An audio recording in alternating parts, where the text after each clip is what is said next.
안녕하세요, 섹쇼입니다. 오늘 할 얘기는 금융회사에서 이제 IT 프로젝트를 할 때 고객사가 이 프로젝트가 정말 잘 진행되고 있는가를 확인하는 방법에 대해서 얘기를 해볼까 합니다.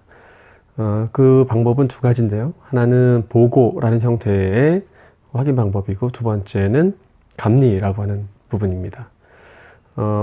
고객사 입장에서 보면 큰 돈을 들여서 이 프로젝트를 하는 것이기 때문에 어떻게 하면 이 프로젝트가 잘 진행되고 있는지를 정말 확인하고 싶겠죠. 그래서 보고와 감리는 굉장히 중요한 역할을 할 겁니다. 수행사 입장에서 보면 좀 귀찮은 일일 수 있지만 고객사 입장을 생각해 보면 굉장히 중요한 일이다 이렇게 생각합니다. 먼저 보고는 크게 보고는 정기적인 보고와 비정기적인 보고로 나눌 수 있을 것 같습니다. 먼저 이제 비정기적인 보고를 말씀을 드리면 한 번 하고 그 다음에 아마 안 하게 될 그런 보고인데요. 처음에 프로젝트 시작을 시점으로 해서 시작할 때 착수 보고, 그 다음에 한 중간쯤 대략 한 설계 끝나고 나서 한 중간 보고가 있을 수 있고요. 그 다음에 최종 철수하기 이전에 하는 종료 보고 형태가 있을 수 있습니다. 그 다음에 이제 오픈을 하기 앞서서 프로젝트 규모에 따라 조금 다르긴 한데 이제 우리가 이제 이행이라고 하는 단계가 있습니다. 이제 검증계나 개발 검증에서 이제 운영으로 넘길 때 이제 이행이라는 단어를 쓰기를 하는데, 그 이행하기 전에 이행 계획 보고라고 하는 것도 하는 경우가 있습니다. 보통 이제 이행 계획 보고는 뭐 예를 들면 이제 차세대 프로젝트 같은 경우에는 이제 명절을 끼고 하는 경우가 많은데, 오픈을 이제 명절을 끼고 하게 됩니다. 그래서 오픈하기 전에 명절은 한 3일 정도 연휴가 있다면 이때 대규모 이제 마이그레이션이나 어떤 그런 검토를 한다거나 이런 부분들이 함께 일어나게 됩니다. 그래서 이행 계획 보고는 거의 시간 단위로 어떤 일을 해야 하는지를 이제 계획을 짜서 고객사에게 보고하는 형태가 됩니다. 그래서 이제 우리는 이렇게 하면 오픈에 문제가 없을 것 같습니다 라고 하는 형태의 이제 보고가 되겠죠. 자, 그 다음에 이제 정기적인 보고가 있을 수 있습니다. 정기적인 보고의 가장 대표적인 건 주간 보고죠. 예, 주간 보고에는 보통 전체적인 앞에는 전체적으로 우리 프로젝트가 어떤 주요 마일스톤 중에 어느 위치에 와 있다 라고 하는 걸 알려주게 되고요, 고객사에게. 그런데 우리는 금주에 무슨 일을 했고 앞으로 차주에는 이런 일을 하겠다 라고 하는 진척률을 보고를 하게 됩니다. 그리고 그 다음에는 이제 우리가 현재 프로젝트 현재 시점에서 도출된 이슈, 그 다음에 액션 아이템, 그 다음에 인력 변동 사항이라든지 이런 것들을 다 같이 넣어서 이제 보고를 하게 됩니다.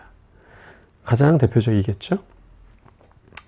그 다음에 이런 주간 보고를 더해서 이제 월간 보고를 하게 되고요. 그 다음에 프로젝트 규모에 따라서 또 단계말 보고라는 것도 있을 수 있습니다. 예를 들면 분석 단계 말마다 분석 단계 말에 한번 해달라고 하고, 또 설계 단계 말에, 그 다음에 구현 단계 말, 그 다음에 테스트 단계 말에 이런 식으로 단계마다 보고를 해달라고 하는 고객사도 있습니다. 그 다음에 이제 보고는 이 정도가 됐던 것 같고요. 가끔 이제 프로젝트가 잘 진행이 안 될 경우에, 특히 이제 개발 말이나 그 즈음에는 또 그 다음에 턴업 테스트 이런 거 할 때는 진행이 잘 안 되기 때문에 이제 일일 보고 형태의 보고도 있을 수 있습니다. 매일같이 그날 한 일이 무엇인지, 내일 할 게 무엇인지를 이제 보고하는 형태가 됩니다. 근데 이런 경우는 좀 프로젝트가 많이 힘들겠죠, 개발자 입장에서는. 예, 그런 경우도 있습니다. 다음은 감리에 대해서 얘기를 해보겠습니다. 감리는 내부 감리가 있을 수 있고 외부 감리가 있을 수 있습니다. 내부 감리는 내부 고객사의 직원 중에 그 감리를 담당하는 직원이 이 프로젝트가 이상이 없는지를 확인하는 것을 말하는 거고요. 외부 감리는 이제 감리 법인에게 의뢰를 해서 프로젝트 형태로 의뢰를 하는 것입니다. 감리하는 시기는 보통 설계 단계 말에 설계 감리를 거의 하게 될 거고요. 그 다음에 오픈하기 전에 이제 이행 감리 또는 이제 오픈 감리라고 그래서 이 프로젝트가 진짜 오픈을 해도 되는지를 판단하게 하는 근거로 사용하는 그런 감리가 있을 수 있습니다. 보통 한 두 가지 두 군데에서 했던 것 같습니다. 감리를 하게 되면 보통 이제 짧은 시간 내에 감리를 하기 때문에 산출물 위주의 감리를 할 수밖에 없습니다. 내용이 정말 이 적절한지에 대한 판단을 하기에는 좀 무리가 있습니다. 그래서 이 보통은 이제 산출물 기준으로 어떤 절차에 의해서 이 산출물이 나왔고, 즉 뭐 회의록이 잘 구비되어 있는지, 그 다음에 요구사항 아이디가 누락되지는 않았는지, 뭐 이런 것들, 그런 것들을 이제 산출물 위주로 검토를 하게 됩니다. 보통 이제 산출물은 이제 기능 뭐 요구사항이 있고 이제 비기능 요구사항이 있는데, 이제 그런 것들이 다 충족이 잘 되었는지, 적절한 절차에 따라 잘 되었는지를 이제 확인하는 것을 말합니다. 그런 이제 감리를 한 결과, 이제 감리 보고서라고 하는 것을 감리하는 사람은, 감리 법인은 이제 고객사에게 제출을 해야 합니다. 그러면 이제 보통 이제 1차 감리 보고서가 나오고, 그 감리가 잘 되었는지를 수행사와 합의를 하는 부분이 있습니다. 그래서 이해를 잘 못해서 이런 부분이 지적되었는지, 그럼 이제 충분히 해명을 해서 이제 감리 결과서에서 빼야 되는 것이고요. 그래서 이제 그런 조정하는 작업이 있을 수 있습니다. 여하튼 그렇게 해서 만들어진 감리 보고서는 고객사에게 제출되고, 이제 그 결과를 수행사가 받고 시정 조치를 하겠죠.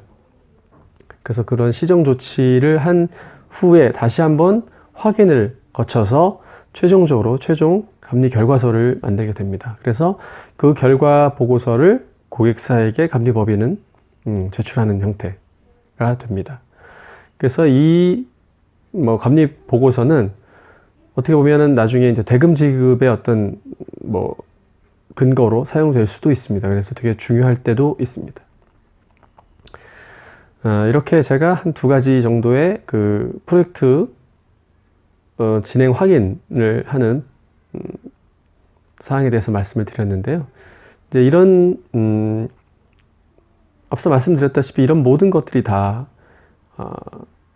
그 문서에 의해서, 또 문서를 어떻게 표현하느냐에 따라서, 발표를 통해서 표현하느냐에 따라서 이제 이 프로젝트가 잘 진행됐는지를 고객에게 어필을 하는 것이거든요. 그러다 보니까 이전 영상에서도 말씀드렸다시피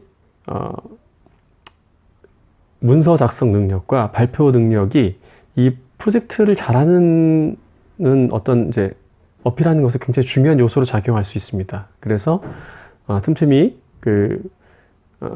문서 작성 능력과 이제 발표 능력을 좀 배양하시라고 아마 앞선 동영상에서 말씀드렸던 것 같습니다. 예. 오늘 얘기는 여기까지 하겠습니다. 생쇼였습니다.